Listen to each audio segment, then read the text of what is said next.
Summers here have changed.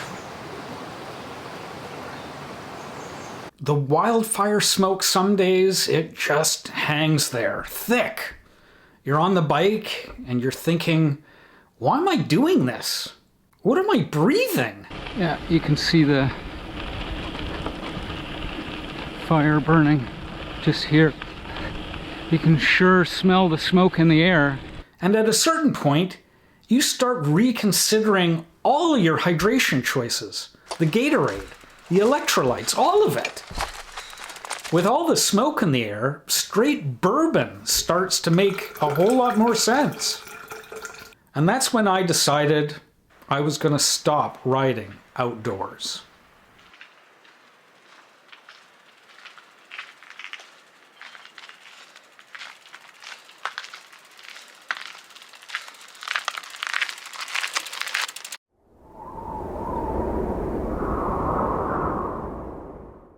Which brings me to this. The wind trainer is a perfectly good piece of equipment. It works. It has never complained. It has never asked for anything. It just does its job every single time. And every May, we take it and we put it in the garage like it did something wrong. What did it do? What did the trainer do? The lawnmower gets to stay out. The barbecue gets a cover and a place of honor on the patio. But the trainer? Behind the Christmas tree decorations, next to the cat carrier we keep just in case. The trainer deserves better. And frankly, so do your legs and lungs. Now look, when the air is clear, I love riding outside.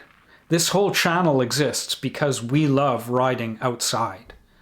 But given that some summers now feel like we're living beside a campfire, I want to make the case for keeping the trainer running all year long. Here are 3 reasons. First, convenience. Summer sounds amazing in February.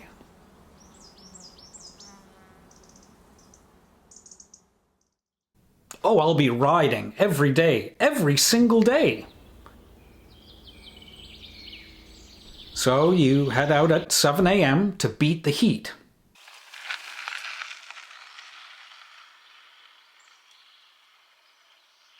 You do not beat the heat. The heat was already there. The heat got up far earlier than you did. And then there's the sunscreen. You apply it. You feel responsible. And then 40 minutes later, it's in your eyes, and you're essentially riding blind through a coconut-scented fog.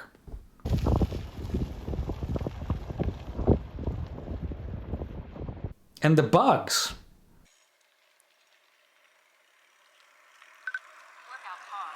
Every summer ride becomes an involuntary protein supplement. You don't choose to eat the bugs. The bugs choose you. And then somehow it's August, and there's wildfire smoke on top of all of that. And the air quality index is telling you to stay indoors. You know what takes 45 minutes and requires no sunscreen, no bugs, no negotiating with the weather app, and absolutely no bourbon? Zwift. Clip in, ride.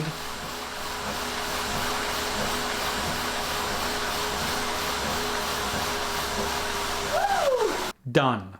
Reason 2, performance. Now, people talk about outdoor riding like it's this perfect training environment.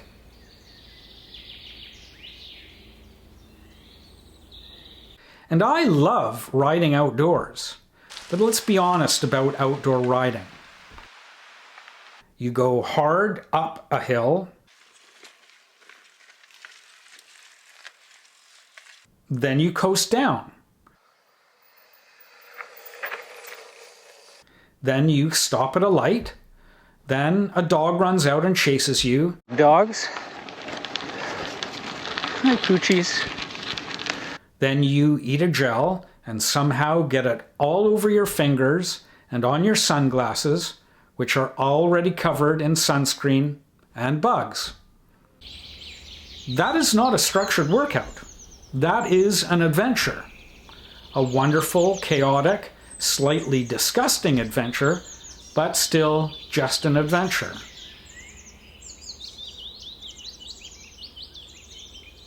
Zwift gives you two things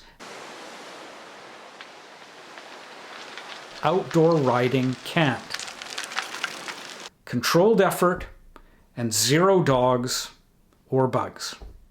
Do 2 or 3 structured sessions a week, and the climbs that used to hurt start to feel different.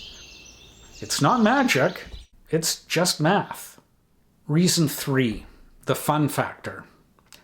I should also mention Zwift has these virtual worlds, Watopia, Makuri Islands, places that don't exist but are somehow more photogenic than actual places. I've ridden past a volcano on Zwift. I have never ridden past a volcano outside. Actually, that's not true. Good job, Jer. I have ridden up Haleakala. But Zwift is definitely winning on scenery. And your avatar, your Zwift avatar is always in better shape than you are. Perfect form, effortless cadence.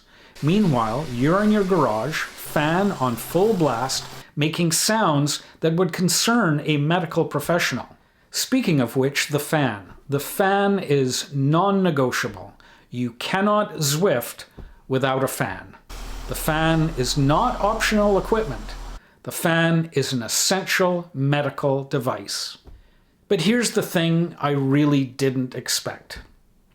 I initially resisted racing on Zwift for a long time.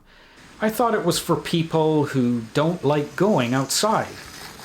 I thought the whole thing was a little, I don't know, desperate. And then I did a Zwift race, and I got dropped on a virtual climb by a guy named Cyclo Warrior 88.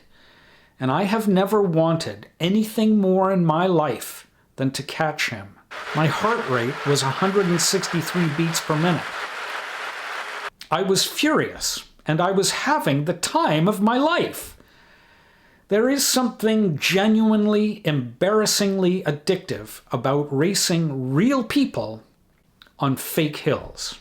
So here's what I want you to take away from all of this. Zwift in summer is not a consolation prize. It's not what you do when you have given up being a real cyclist. It's what you do so that when you are outside, on the gravel, in the mountains, on a perfect, smoke-free summer morning,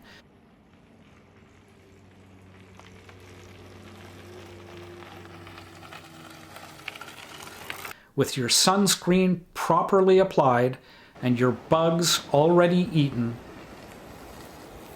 you actually feel fast enough to enjoy it.